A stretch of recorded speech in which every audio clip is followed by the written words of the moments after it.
A'udzu billahi minasyaitonir rajim walau nasya'u latamasna 'ala a'yunihim fastabaqus sirata fa anna yubsirun. Dan jikalau kami menghendaki pastilah kami hapuskan mata mereka lalu mereka berlumba-lumba mencari sirat, maksudnya melewatin sirat itu, maka betapalah mereka dapat melihatnya. Bagaimana mereka bisa melihat, ya? Sebagian ulama tafsir juga mengatakan makna daripada ayat ini untuk orang-orang yang sudah pasti masuk ke neraka, maka mereka akan melihat sirat sangat gelap sehingga mereka tidak tahu di mana besi runcing yang akan menyambarnya. Dia akan tergelincir dari sisi yang manahnya, dia tidak tahu, tidak jelas. Maka setiap saat dia bisa jatuh. Hadis menjelaskan, dalam hadis yang diriwayatkan oleh Imam Muslim, Abu Hurairah anhu meriwayatkan Rasulullah SAW bersabda, "Sinfani min ahli nar lam arahuma, qaumun ma'ahum siyatun ka'adnabil baqar yadribuna biha an-nas, wa nisa'un kasiyatun 'ariyatun mumilatun ma'ilatun ru'usuhunna ka'asnimatil bukhtil ma'ilah, la yadkhulna al-jannata wa la yajidna rihaha, wa inna rihaha la tujatu min masirati kada wa kada."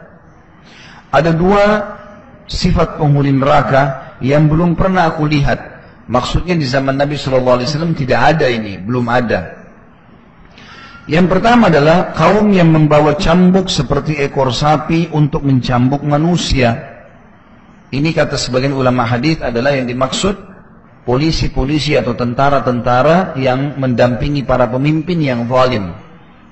Jadi mereka untuk mengambil haknya manusia, maka mereka membawa cambuk-cambuk, ya, yang seperti atau menggunakan pucut, ya, ekor sapi untuk mengambil haknya orang lain. Ini ibarat tentang masalah orang-orang yang memiliki kekuasaan lalu merampas hak orang lain. Di zaman Nabi SAW tidak ada ini. Yang kedua adalah wanita yang berpakaian tapi telanjang. Kita lihat di zaman kita jelas ini. Artinya ketat pakaiannya. Orang pakai jeans, wanita pakai jeans dengan yang tidak pakai celana, bedanya apa? Di warna. Sama saja. Semua laki-laki sudah tahu bentuk pahanya seperti ini. Oh, bentuk tangannya seperti ini. Oh, bentuk dadanya seperti ini. Itu namanya terbuka aurat. Karena terbuka aurat memiliki dua makna. Terlihat langsung kulit yang harus ditutupi atau terbentuknya tubuh. Termasuk laki-laki. Jadi tidak boleh menggunakan baju yang sangat ketat sehingga memperlihatkan aurat itu kepada orang. Karena ini umumnya ketat itu tujuannya untuk apa? Untuk menarik orang. Untuk apa orang pakai baju ketat? Untuk memperlihatkan kan kepada orang lain. Tujuannya itu. Maka ini haram dalam agama. Nabi SAW menyebutkan penghuni neraka, disebutkan secara khusus masalah wanita. Karena kebanyakan wanita yang melakukan ini.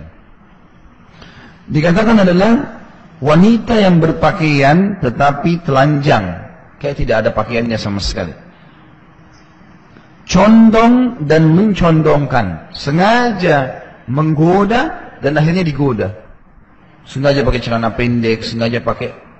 Artinya orang seperti kekurangan kain, udah habis kain, dadanya bolong, belakangnya bolong, pahanya kelihatan, nggak tahu apa yang mau diinginkan ini, gitu kan?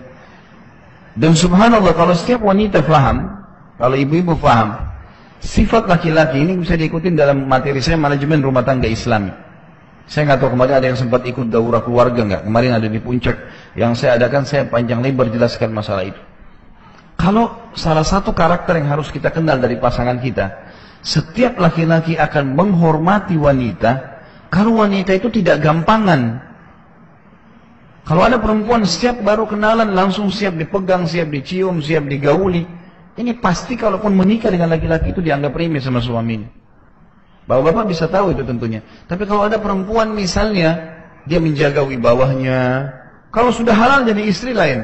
Tapi sebelum dia menjaga, mau sentuh saya silahkan, tapi dengan menikah. Gitu kan? Jelas. Maka pasti suaminya akan menghormatinya. Tidak mungkin tidak. Itu sudah fitrah. Makanya di sini Nabi SAW sebutkan sifat wanita ahli neraka justru itu. Condong, gampangan. Dan kemudian akhirnya membuat orang lain condong dengan dia. Gitu kan? Gonta-ganti pasangan sana sini. Ini makna daripada dia condong dan mencondongkan. Kepala mereka seperti punuk unta yang condong, ya, Jadi ini kalau zaman dulu orang pakai konde biasanya ya. Atau sekarang mungkin ibu-ibu yang di blow rambutnya, disengaja diberdiriin. Saya juga kaget melihat ini, seperti rambut singa gitu. Apa ya, kelebihannya apa gitu ya. Saya umumnya biasa kadang-kadang bertanya kepada ikhwan, memang kalau perempuan seperti ini, ada ketertarikan tidak? Umumnya laki-laki mengatakan tidak. Tapi nggak tahu dari mana dia anggap dirinya itu ditertarikin oleh orang gitu. Kalau wanita itu lebih rapi rambutnya, di sunnah Nabi SAW menjaga rambut. Sunnah, merawatnya itu sunnah Nabi. Karena Nabi SAW mengatakan, man kana lahu sya'ar fal yukrimhu. Siapa yang Allah karunia rambut, dia harus menghormatinya. Merawatnya, laki-laki atau perempuan. Menyisirnya. Aisyah suka meletakkan wangi-wangian di rambut beliau radhiyallahu anha. Itu adalah hal yang positif saja gitu kan. Tetapi bukan dengan cara seperti ini. Makna daripada seperti punuk unta adalah sengaja dikembungkan. Sengaja dikembungkan, gitu kan. Sebagian ulama mengatakan sengaja dinaikkanlah. Pokoknya kalau makna yang saya tangkap lebih dekat adalah sengaja mengembungkan keluar daripada batas yang sebenarnya. Kan kalau rambut disisir kelihatan, gitu kan, rapi. Tapi ini enggak, memang sengaja. Kalau kita sekarang mungkin lebih di blow ya, panasin, kembangin gitu. Proses rambut singa lah, gitu. Ya. Saya nggak tahu apa kelebihannya itu. Allahu a'lam. Ini kalau ditanya laki-laki, laki-laki banyak nggak suka lihat sebenarnya. Allahu a'lam kalau laki-laki keluar dari abnormal, dari normalnya ya, suka lihat begini, Allahu a'lam gitu. Ya.